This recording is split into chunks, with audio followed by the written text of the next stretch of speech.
আজ 22শে আগস্ট বাংলায় আসছেন প্রধানমন্ত্রী। তার কয়েক ঘন্টা আগে ভিন রাজ্যে পাড়ি দিলেন বিজেপির প্রাক্তন রাজ্য সভাপতি দিলীপ ঘোষ। প্রধানমন্ত্রীর আলিপুরদুয়ার দুর্গাপুর সভার মতো দমদমের সভাতেও থাকছেন না দিলীপ ঘোষ। জানা গেছে শুক্রবার দমদমের সেন্ট্রাল জেলের মাঠে প্রধানমন্ত্রী নরেন্দ্র মোদীর সভায় ডাক পাননি তিনি। প্রধানমন্ত্রীর সভার কয়েক ঘন্টা আগে দিলীপের বাংলা ছেড়ে অন্য রাজ্যে পাড়ি দেওয়া নিয়ে প্রশ্ন উঠছে। এদিন কলকাতা বিমানবন্দরে এই নিয়ে প্রশ্নের মুখে পড়তে হলো তাকে। অভিমান থেকেই কি প্রধানমন্ত্রীর বাংলা সফরের দিন অন্য রাজ্যে যাচ্ছেন তিনি? ব্যাঙ্গালুরু উড়ে যাওয়ার আগে উত্তর দিয়ে গেলেন বঙ্গ বিজেপির প্রাক্তন রাজ্য সভাপতি। কি বললেন তিনি শুনুন। অনেক দিনের পেন্ডিং ছিল, তারা ডেট দিয়েছেন আমাকে, আজকে চিঠি দিয়েছেন দেখা করার জন্য, তো সেই জন্য ব্যাঙ্গালোরে রওনা হচ্ছি। আর এখানে আমার কোনো কাজ নেই আজকে। দিলীপ ঘোষ কোনোদিন অভিমান করেনি, ছোটবেলা থেকে আজ পর্যন্ত কাজ করেছে, লোকের অভিমান ভাঙিয়েছে। প্রধানমন্ত্রী কি বুঝছেন না বুঝছেন সেটা প্রধানমন্ত্রীর উপরে ছেড়ে দিন।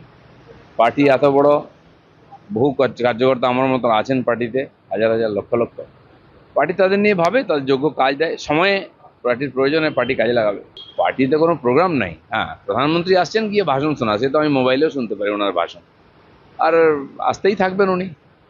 তার সঙ্গে ভাষণ শোনার জন্য যাওয়ার দরকার নেই, অন্য কাজ যখন দেবে পার্টি সেই কাজে লেগে যাবো। পার্টি যদি মনে করে আমার ইলেকশন লড়া উচিত, আমি 3 বার লড়েছি, পার্টি 2 বার আমাকে প্রথম জিজ্ঞেস করেছিল কোথায় লড়তে চাও, আমি বলেছি জিতেছি। 3য় বার পার্টি বলে দিয়েছে ওখানেই লড়তে হবে, আমি লড়েছি, জিতিনি।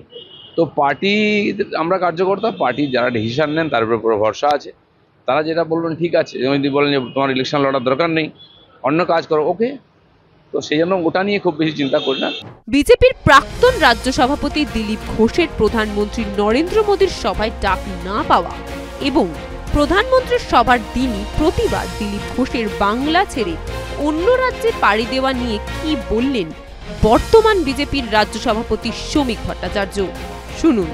আমাদের শ্রদ্ধেয় নেতা, রাজ্য বিজেপির ইতিহাসের তিনি পরিসংখ্যানের বিচারে সফলতম রাজ্য সভাপতি।